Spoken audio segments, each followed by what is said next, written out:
Občas prídu momenty, kedy človek pochybuje, čo je prirodzené. Je však nutné v správny čas hodiť tieto pochybnosti za hlavu a pripomenúť si, že život má hravú povahu a že stojí za to stáť a makať ďalej.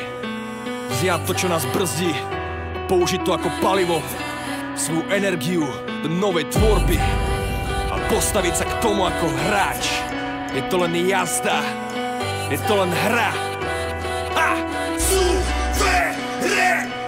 Poveď, stávaj, stúpaj, hore.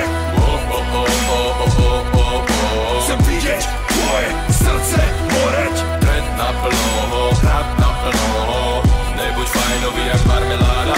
Len na tvojej vôli to buď stojí, alebo to padá. Kľudne snívaj, nazadu dvíhaj.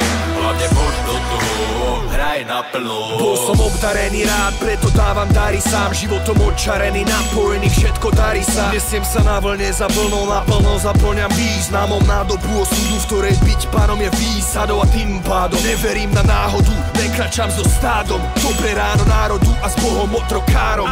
Stojím tuto pred vami s novou obnaženou tvárou a vyjadrujem slobodu je mojim prirodzeným právom. Už od malička nesputaný živel, suverenita, o to mi ide. Klop, klop, to si za dverami asi je, tak mu otvor. Je to on tvor, ktorý tvorí. Pýta sa vo zo bomby s apetítom, nabíja tromfy s týmto beatom. Nové tvorby, dobrého víta, rád sa tvorný. Rád sa do hry, dokera král, po zlatej strednej alchymista. V duchu jednej premeny pál, raz, dva, tak začína hra. Poveď, stávaj, stúpaj, hore. Chcem vidieť tvoje srdce horeť. Tred naplno, hrad naplno. Nebuď fajnový jak marmeláda. Len na tvojej vôli to buď stojí, alebo to padá. Kľudne snívaj, nazadu dvíhaj. Hlavne poď do toho, hraj naplno.